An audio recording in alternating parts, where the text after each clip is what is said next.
so I was curious, what got you into Volvos? That's a yeah, that's a good question. It's kind of a long answer, I guess. My dad was into Volvos around the time that I learned how to drive. He's been into like a lot of cars. He was like a real car guy. Um, Not so much now, but he had his like Chevy phase. He had like a square body Suburban, like an El Camino that was pretty cool, and like an old '70s Camaro. And then he went into like this like weird European phase. So before that, he had like this Dodge Omni. It's like a purple hatchback, and it really ripped. And then he got into like this French car, like the Renault Le Car. I don't know if you ever, super weird. And then he went like, so from there he went to like this European phase. He had like a Volkswagen Rabbit, like this baby blue. They were all stick shift.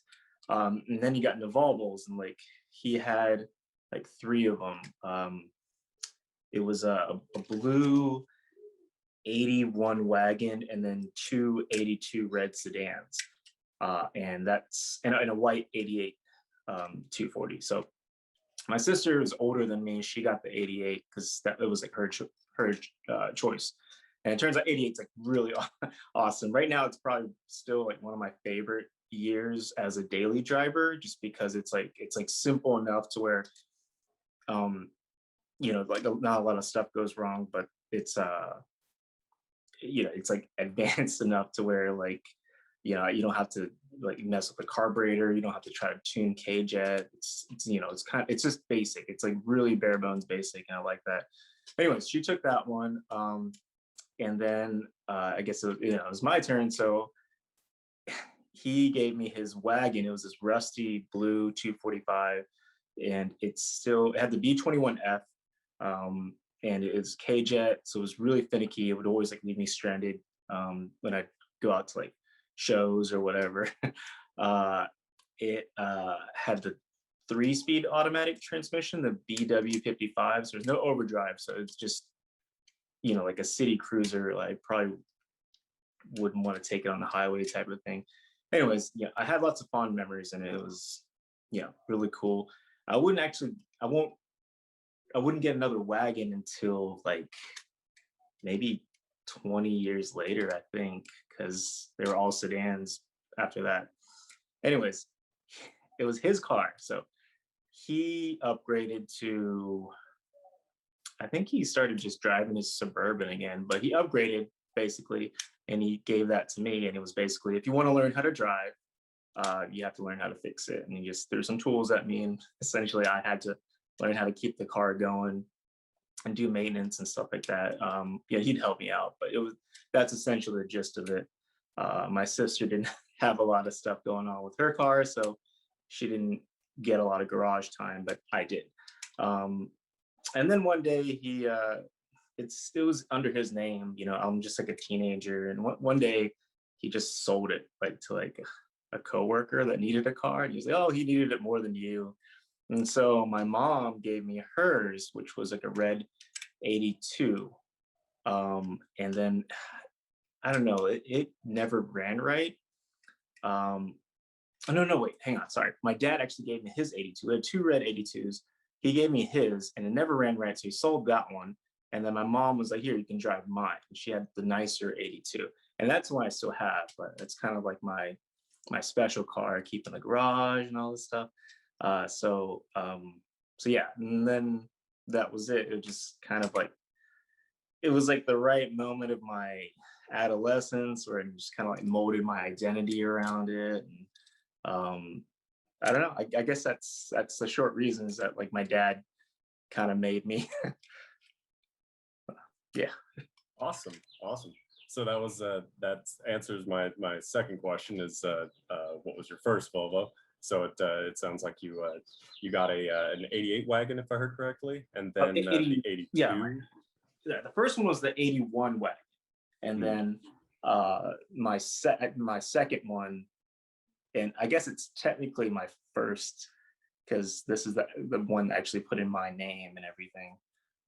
The wagon, I kind of was just like borrowing from my dad. So I guess like what in terms of ownership and legality, my first car was my 82 240. And Nice. yeah. Okay, well, very cool. And then, so you said that your dad said you can have this car if you learn how to work on it. So is that the extent of your mechanical background? Like how skilled and I guess educated are you as a mechanic? I don't know. I don't know. I wouldn't say I'm like super skilled. It's, I don't really do anything that the average person couldn't do. I feel like that I think that more speaks towards how simple the 240 really is. Um, I work on like other stuff too. Like I have me and my girlfriend both drive Toyotas, and I do maintenance and stuff on that. But um, yeah, like I didn't, I started wrenching when I was a teenager. Before that, I really didn't have any interest. My dad would try to get me to come out, and I would just stay inside, play video games and stuff, which I still do. But uh, yeah, so he kind of like forced it on me, and then it's funny because like much later, I just became obsessed with cars, and it really irked him because he wanted me to like do well in like school and become like a doctor, shit like that. And it was just like, well, you did this, maybe you shouldn't have put like a ratchet in my hand. But yeah, so after that, it was like I picked up the Bentley manual, um, the Bentley Bible or whatever, and it was like, so before that, I guess I had the Haynes version, which is what my dad gave me with the wagon. It's okay. I still use it.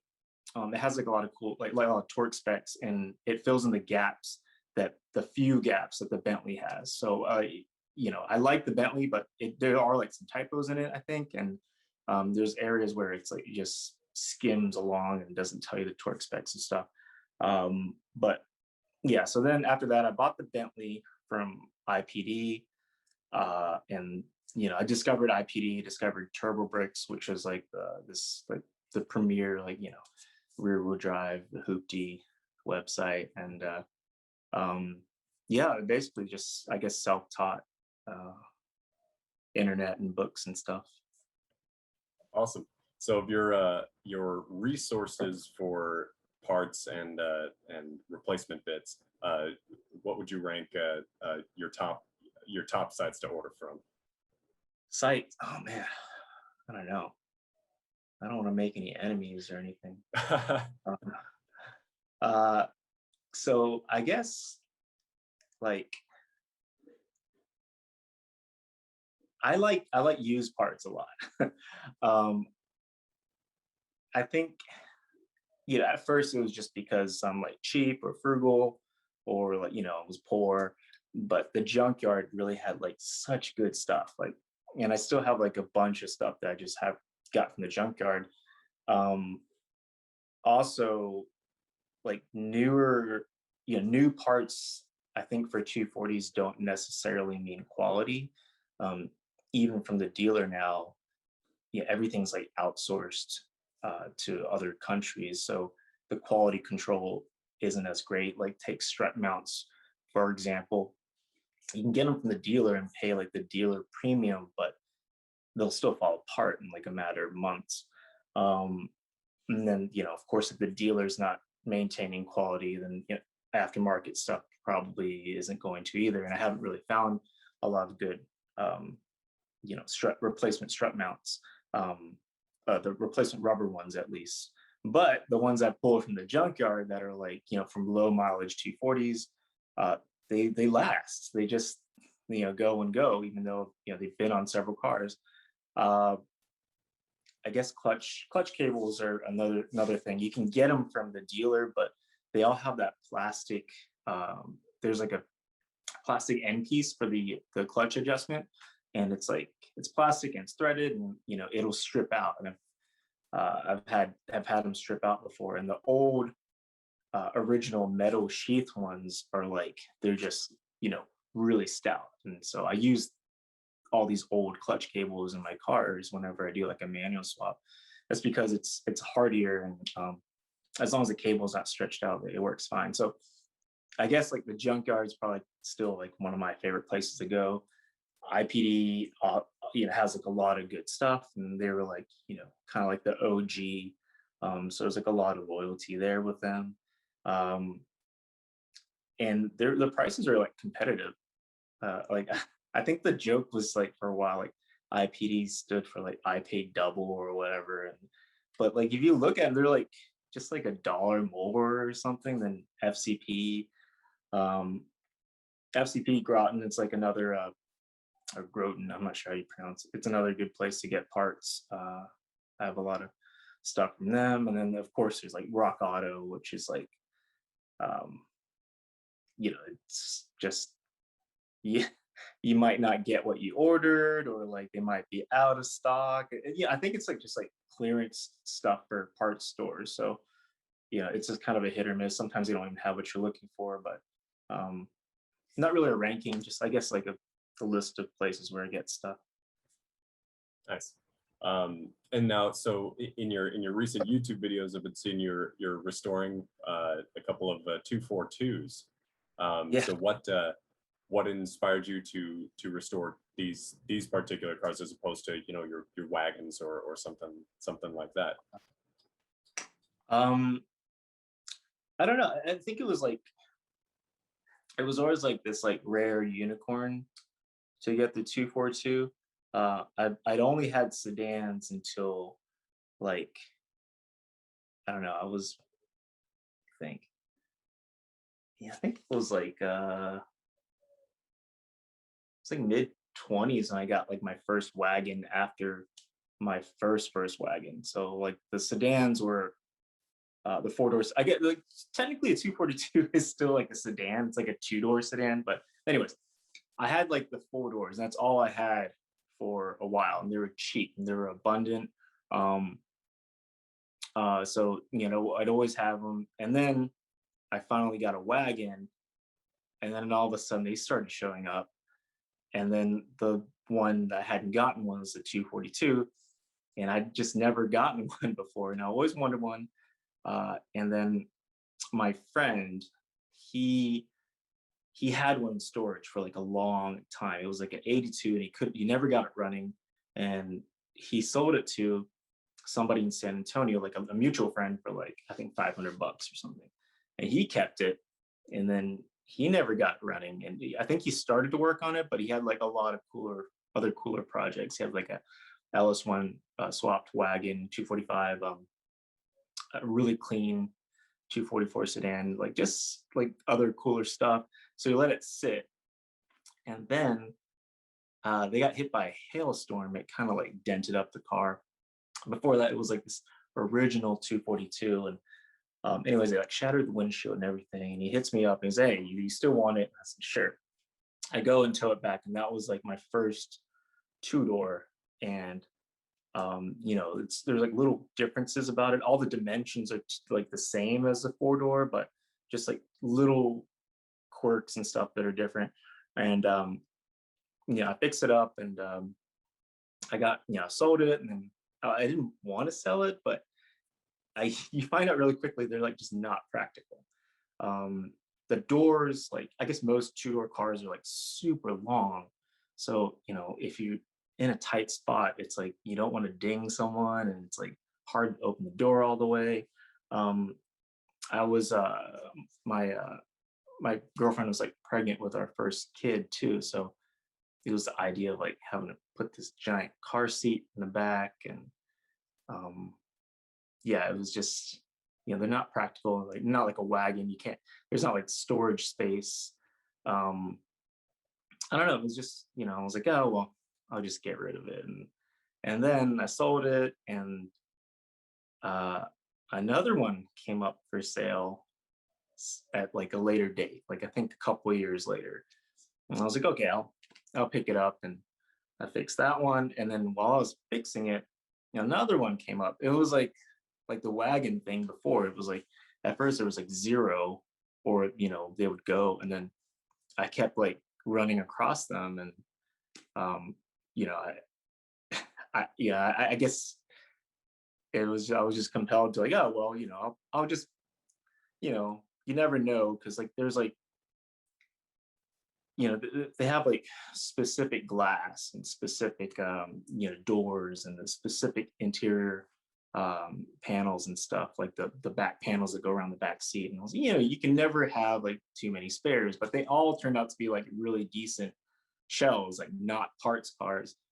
Um, and then like another one came up for sale. And I think so. I've had like sounds braggy, I guess, but one, two, three, four, five, six, seven 242s now.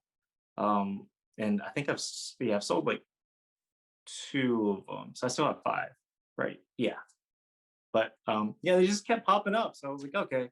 And still to this day, I'll maintain they're not as practical as a wagon. Like, I mean, just you really can't compare the two. They're cool and they're rare, but it's like, I don't know. They just, I don't know what compelled me to get them. I guess this for a long time you get in your head that, oh well, this one is this one's rare, or like I haven't seen this one. And they're all like so different in their own way that it's like hard to say no. But yeah, I mean, I guess that's what got me into it. And they're hard to come by. And then even when they weren't hard to come by, it was like I kept wanting it. It was just, this idea was ingrained in my head. Oh, the two door. So yeah, that's why I have so many. Yeah, no one ever stops at one Volvo, huh? And No, especially with the rare ones, right? right. Yeah. So in restoring all of these Volvos, or working on them, getting them up and running, what would you say was the most difficult aspect, or I suppose what is the hardest thing to work on these 242s? Let me think. I don't know. They're all really different. And they have their different problems and stuff. And there's not one particular thing that's more like problematic than the other, just because, I think like I had an 83 and it had some floorboard rust.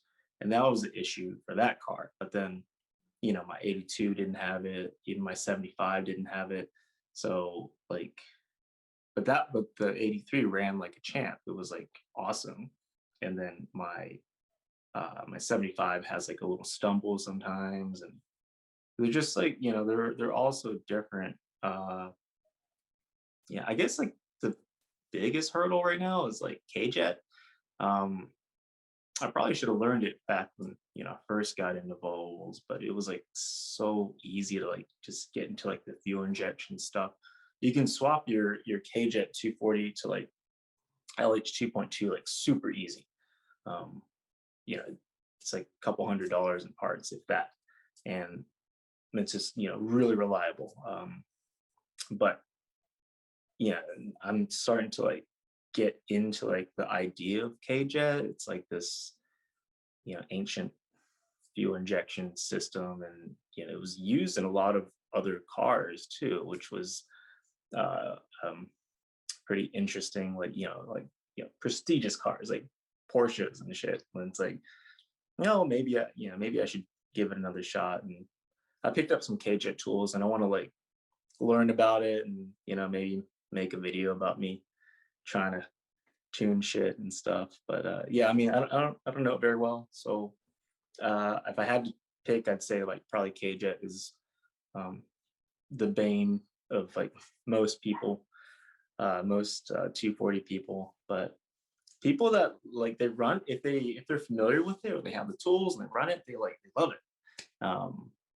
And my 82 240, it ran awesome. I eventually it's like, that's the 4-door sedan that my mom gave me. It was like, it was really good. It ran on K-Jet, it ran awesome. It had AC, and then I ended up just tearing it all out to do like fuel injection, like electronic fuel injection stuff. But I probably could have just kept the K-Jet if I wanted to. But yeah. Well, I think most people would appreciate some additional resources on how to work with KJet. I have Yeah, I not mean, personally, but you know, I'll have to so learn it it myself needs to get out first. there. Yeah. Right. So I recently I did a head gasket job on my 240, I and saw. that was the deepest I've ever been into a car, and it was discouraging and terrifying, but very rewarding to get it done. And multiple times during that project, I thought to myself, "What have I gotten myself into, and how am I going to get this done?" Because I'm Right. not taking it to a mechanic, so I'm stuck here. So I was curious if you've had an experience like that where you've sort of gotten in too deep, well out of your depth in a project, and what was your methodology to get out of that mindset? Right. Yeah, I saw the head gasket thing. I thought that was really cool to document. How's it running now? Oh, it's running great now. Awesome. It's a little bit of wobble after I got the motor mounts replaced. So I can't tell if that's spark plugs or a fuel issue or something like that. But otherwise, it's great. That's awesome. Yeah. I don't know. I guess for myself, yeah, I think most of the time, like I feel like I'm in over my head, like because um, it's uh it's just something I kind of was like doing for fun or like whatever, and it's like when I was like single, it was like it's like easier to blow all your time and money on cars and just like collect them and just like fuck your neighbors. It's a it's a free street. I could park all my hoopties on the street. But you get a little older and you have like a family, or you're like start to like not be such a dick.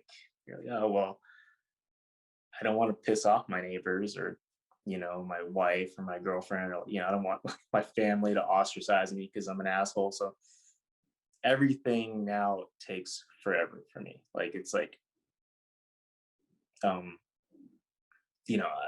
I feel like even like little small jobs, like I have to like incorporate that into my family life. There's a I have to like budget in like what kind of parts I need. I got think ahead, what car I'm gonna have to let go of if something else cool comes up for sale. So I think like every time I like bring something home, it's like this, it's immediately buyer's regret. Like, well, God, this, I'll go and look at a car and it always needs like so much work. Like, I think I've towed home like two like shells or just like no engine, no transmission. And I'm like, oh yeah, it's a great deal, man. And I'm always in over my head, I feel like. And yeah, it just, uh, I think that's just part of life. And yeah, also like, I guess most people are just getting old. Everybody, I think it's dumb. Everybody gets old. And then, I like definitely feel it.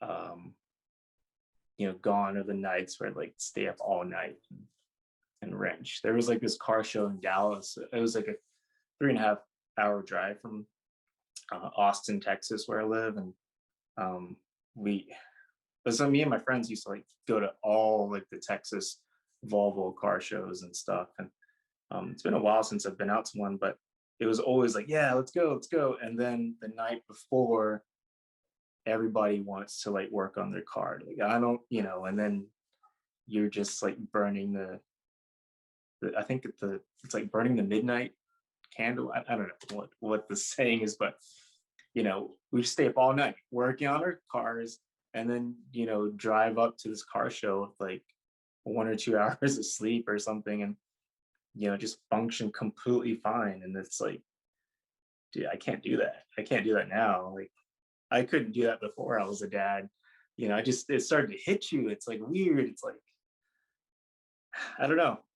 I don't know. Maybe I just need to exercise more. I don't know. I find myself kind of in the same boat. I've even with the one car I've got right now, I'm trying to find when I'm gonna bring the car in and start actually doing work on it and planning that around family time. So that's Right. that speaks to me quite a bit. You know, making sure that or feeling in over your head with a project that you feel like you should get done, but we're prioritizing family, fatherly responsibilities, and things like that. Yeah, Do you have kids? I do. I have three of my own. Oh, dang. Yeah, my eldest just turned 8, and then 6 and 3. Well, that's awesome, man. It's so weird. I don't know what to like say sometimes. It's like I want to say like congratulations, but No, yeah, I had no, a kid for 8 years. It's like, but that's awesome. That's yeah, they're a you joy. know Do you your know the struggle. So yeah, I do. yeah. Do your kids? So I've started to condition my kids to really love Volvos, and they get super excited anytime anytime we take Dad's car to go to the park or something like that. You know, they hop in the Volvo, and I've actually got the rear-facing seats in my wagon, which I haven't set up for them yet, but I'm looking forward to that very much. How are your kids with Volvos? Um, my my daughter is like really young. She's like 7 months old, and she doesn't really have an opinion, I guess, right now. But yeah, she sees me around them a lot.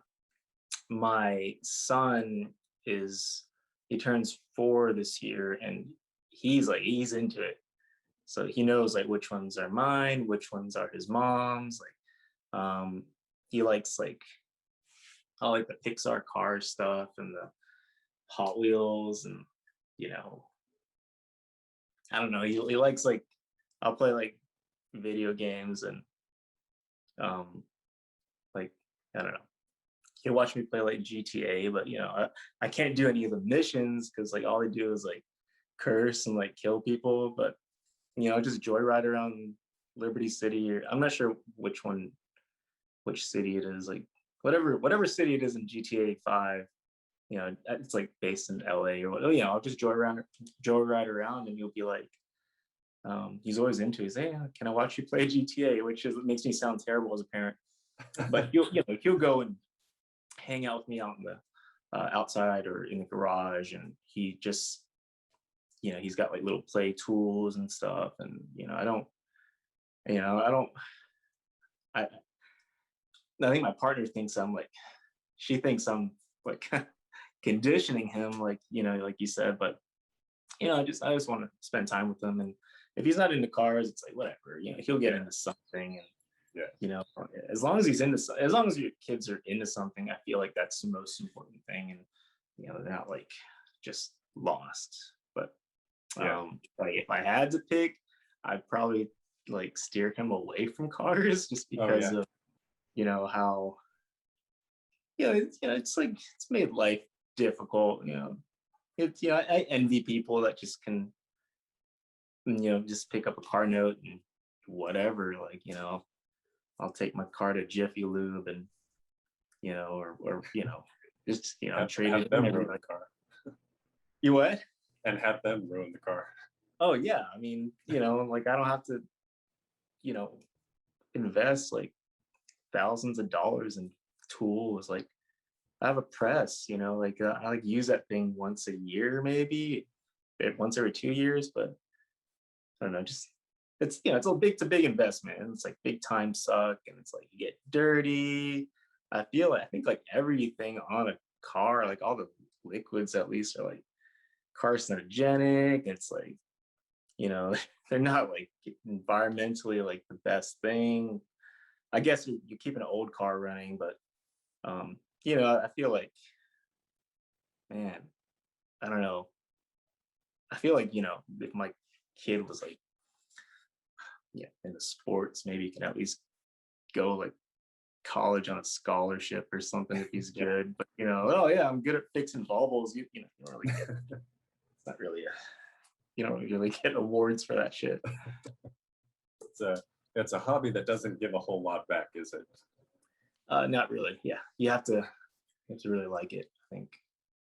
All right, I think so there's people that they make a business out of it, like IPD, for example. It's definitely doable, but I think for the normal person, or maybe I'm just not good at uh, monetizing things. You have to just really like it, I guess, for me. Yeah, it's fun to see folks who have passion in what they do, even if most other people don't see what the value is in this. And I think that's one very fun thing about Volvos is they seem to be, at least the older ones, they seem to be somewhat polarizing. A lot of the people who like them really, really like them, and they'll talk all day about their projects and their past experiences with them, which is one of the reasons I love them. And then people Yeah. who don't really care, it's not a big Yeah. deal for them. Yeah, I agree. I think it's like an acquired taste, or Yeah, I don't know. I don't know. I think that's bias. That's like implying that if it's a good thing, and if you don't like it, then and you're wrong. Yeah. Yeah, I think it's more of a it's a preference for sure. yeah, it's definitely a preference, and it's really hard to say, what is so appealing about them, because they're not like they're not they're not like the greatest car. Like I love 240s, but for the most part, they're slow, they're clunky, they're loud. Um, I don't know. You can fix like most of that stuff, but it's not like not like a 911, or like any. I feel like even like the GTIs, like they're pretty cool. They're fast, like they're classy. I don't know. I don't know if they're really that classy, but 240s, for example, it's just like you just have to like it.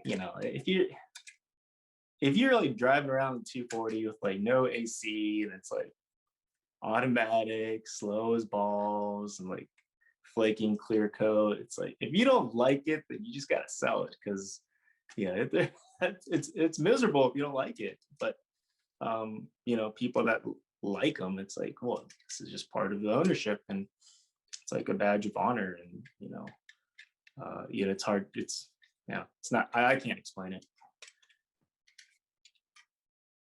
Yeah, it's pretty much exactly how I feel as well. It's there are some aspects of owning it that are uncomfortable, but there's, like you said, they're slow, they're clunky, and some would argue that they're not very good looking, but for some reason, I love it.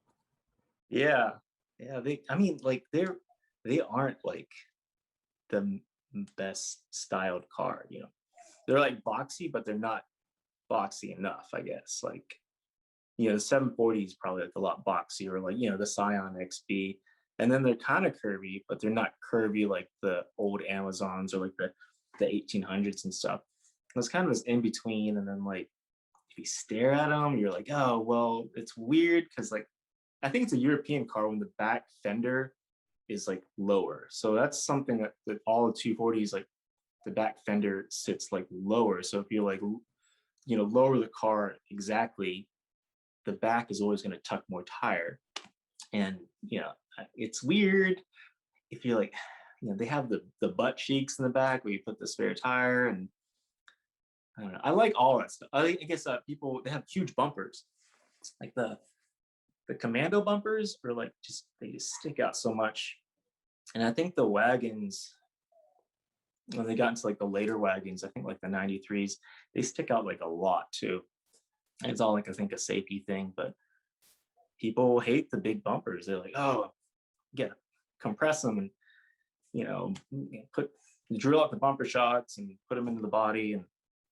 And yeah, I like all those things. I know they're not like the great, they're not like objectively, beautiful or anything, but I like those things. But yeah, it's the 240 is just not, for a lot of people, I think it's just not like, it just doesn't pop out at you. It's not like it is timeless, but it's not like the most beautiful car in the world type of thing. Yeah. One thing I've noticed with the wagons is that the back end from the rear doors, it starts to taper inwards just a little bit, and then it gives this illusion, at least to me, that the rear tires are set narrower than the front tires, and it freaks me out. The rear axle is actually a little. It's more inset than your front wheels. It's Is it? yeah, Because it's I've been real told. minor. It's Okay. real minor. You know, like if you just lay out like some chalk or like some tape or something, you'll see that the front wheels, they stick out like a little bit more than the back. And I don't think it's just Volvo that does. I think other cars do, and I think it helps with like turning radius and stuff. Um, but you know, when people run like aftermarket wheels and have to run spacers, if you want to get like a really even fit, you got to put like bigger spacers in the back just to make up for that gap. But yeah, it's real minor, but the back for 240s at least, the back is just like a smidge more narrow than the front. All right, so I'm not crazy. No. So I'm seeing it right then. Yeah. That always messed with me. All right, so I guess one last question for you, and I'll let you go. If you were going to sell someone on a 240, someone who you know might very well be apathetic about 240s, how would you convince them that they should get into Volvo 240s? Oh man, I don't know. I don't know if I would. I feel like it's not. I don't know. I don't want to like talk anyone into it. I think I've done that in the past, like just like friends or family. Oh, you should get this 240, or I'll help build this up for you, and you know, they'll buy into it. But if they don't, maybe it's just my personal experience. If they don't have that,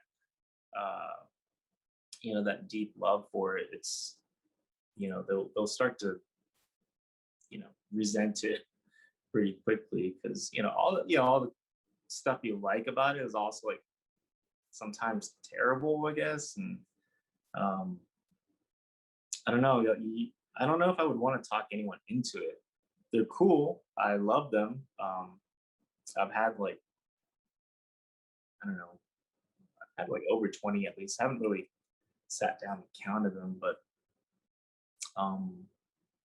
I like talking to other people that like them too. And if you get into it, if you're new to it and you get into them organically, I think it helps with appreciating it more. If someone just throws it at you and that's your only mode of transportation, or it's all that your budget allows you to purchase, or like your friend talks you into it and then it's like not what you expected, you'll start to resent it, as it's like the problems will amplify in your mind, I think. And but if you just come across it and you appreciate it and you accept all the flaws and stuff, it's a cool car. And you know, people should ride in one at least before they judge it. But that might make them judge it harsher. I don't know. Awesome. Yeah, so just to show them one and have them ride in it and see what their response is. Yeah. That's I think I'd probably do the same thing for folks. All right, so to wrap up, why don't you talk a little bit about what you've got going on with your current project cars, and what we can expect from you in the next couple weeks, month or so. Yeah, I guess. So yeah, I'm moving into like a kind of a bigger garage, and my 77, it's my yellow one. I'm still doing like some like paint correction on it. 75 is like my girlfriend's, and she, we're all kind of like at home, so nobody really drives it much. It needs like little things, but I'm putting it off. My wagon is supposed to be my daily, and these little things, I'm putting it off. So yeah, I guess like I'm just really going to concentrate on the yellow one for now. Uh, yeah, I guess that's it. I'd like to. I saw my mom's red 240, and I'd like to undo like a lot of the stuff I did to it that I wish I'd stuff that you think is like really cool as a when you're young, tearing out the AC and then like you know tearing out the power steering, like I don't know, people were like always like talking about road feel and manual steering. Yeah, I want road feel, but you know it sucks not having power steering sometimes. um that car, I'd like to make it more daily drivable. It's like it's not something I can really daily drive, especially with the kids.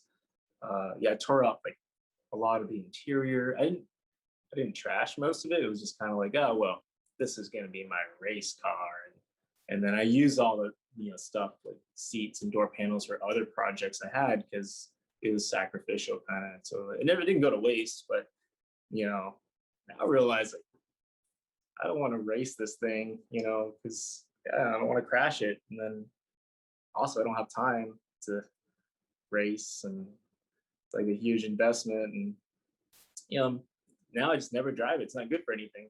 It's like it's loud and it's low. It's like an open downpipe. I turbocharged it, and it's like open downpipe, and it's like ends right behind the front tire, so it's like smelly. There's no radio, there's no power steering, there's no AC, there's no back seat, there's no back seat belts. Um, it's just like all around terrible car, and like I want to drive it, and I want to be able to take my kids around in it and stuff. So I've slowly been kind of collecting stuff and putting it back together, and I'll probably keep it turbocharged, but build like a full exhaust for it, and just make it more friendly. That way it doesn't have to live in its garage the whole life. But yeah, I haven't made a video about that yet, so I'll probably do an update at some point. Awesome. I'd love to see that. Yeah. What about you? Do you still have your sedan? The gold one? Yeah. No, I ended up selling that. So funny story, I'll tell you. I got so in short, I picked up this white Volvo while I was still living in California, and I moved out. I picked it up for like $600 from a guy, and it ran just fine. It needed some work, but so I moved out to Utah about a month later, I think, and so then I just started working on it, and it needed to be registered, and I needed it to pass smog before it got registered, right?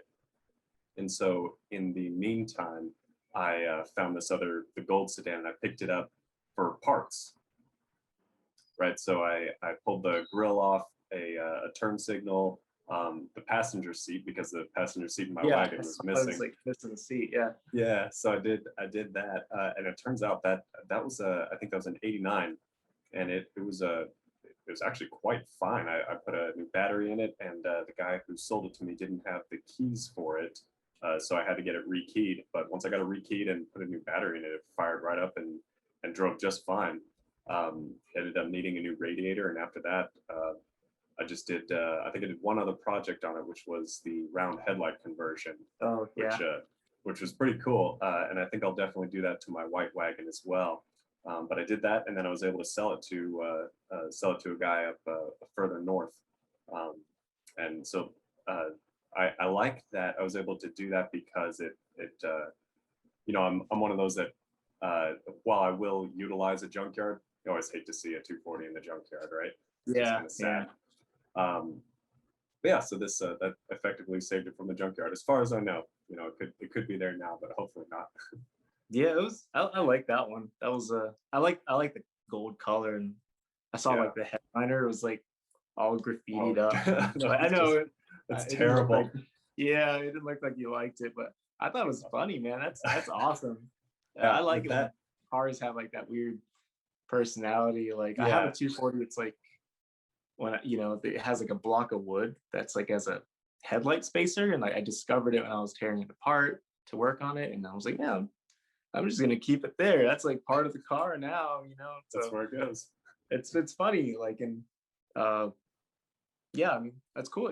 You like sold it off, and hopefully it's living on and Yeah, all. I mean it should, as long as nothing else went wrong with it. It should last a little while longer. I think it only had about 170 or 180,000 on the odometer, which of course was broken. But Right.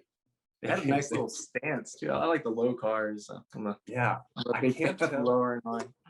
Yeah, I can't tell if I can't tell what was going on with it. I think the suspension was just collapsed because it was slammed to the ground, and it felt like it was quite uncomfortable. And that also Right. had manual steering because the guy ripped out the power steering. So Man, it's such a it was scam. it People was talk you into it. It's like this big scam. You feel don't so do it. cool, and then it's like, oh man, it sucks. I want power steering back. Yep, yep. You want power steering back.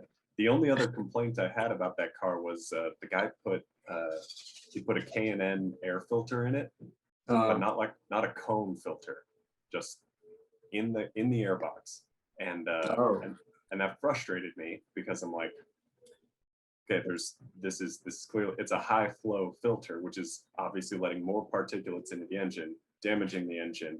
And how much horsepower are you trying to get out of this car? Comes with right. what 112 horsepower from the factory, and this car is 30 years old. So you're Yeah. lucky if you're pushing 100 at this point, and you're trying to get one more out of this air filter. Right. Right. Yeah, Well, yeah. I mean, yeah. It's that's definitely something. I like paper filters. And they're yeah, cheap, and throw them out when you need them. And, well, yeah. no reason to go too crazy with them. Yeah. What are your plans with your wagon? So the wagon, I've got it's still running a little hot, so I'm trying to diagnose that. It runs at about 3/4 temperature. Bypass is done, or the temperature bypass is done. The all the sensors, thermostat, radiator, all of that's done. I tried to check to see if the fan clutch had failed. I think I actually need to pull it apart and really figure that out. But I think that's the I think that's the last thing I need to do to feel perfectly comfortable with the engine. And then it Uh, needs some suspension work. It's probably about 280,000 miles, 290, something like that. So then I think I'm just going to try and replace all the suspension components at once. Keep it at regular ride height. If I do anything with the ride height, I'll actually lift it probably 3 inches and put some slightly bigger tires on it because I like the way right. that looks. That's fun. Yeah. And then after that, it's just interior trim and just cosmetics. How's that? I was gonna ask you, how's that paint job holding up on the hood?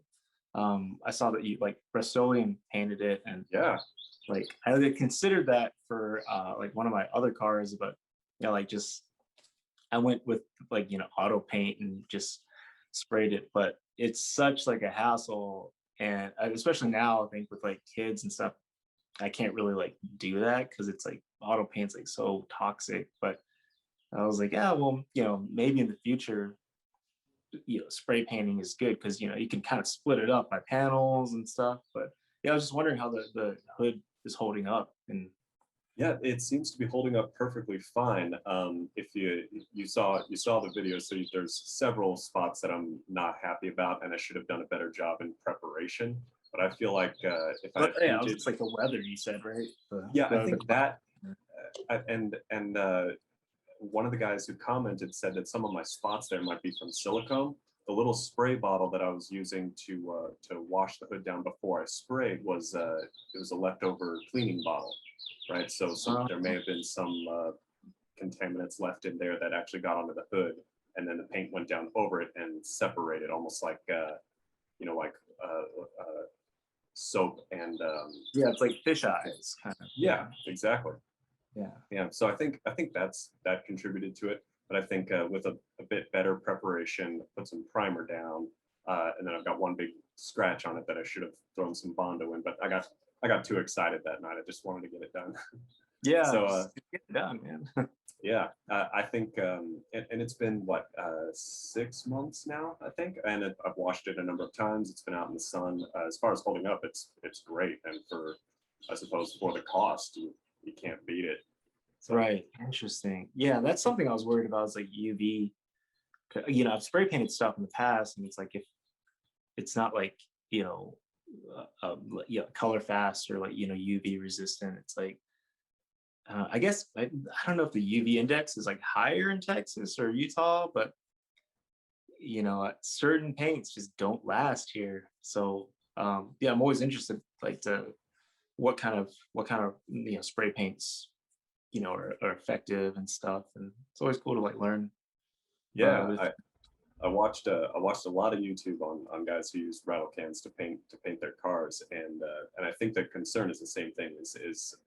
I mean, if you do everything right, you're going to get a pretty decent finish, Mhm. but it's the longevity of it. Is how is it going to hold up in the sun, the humidity, being washed a number of times, and etc. So I haven't seen any fast deterioration, and for 6 months, I suppose that's okay. That's Um, good.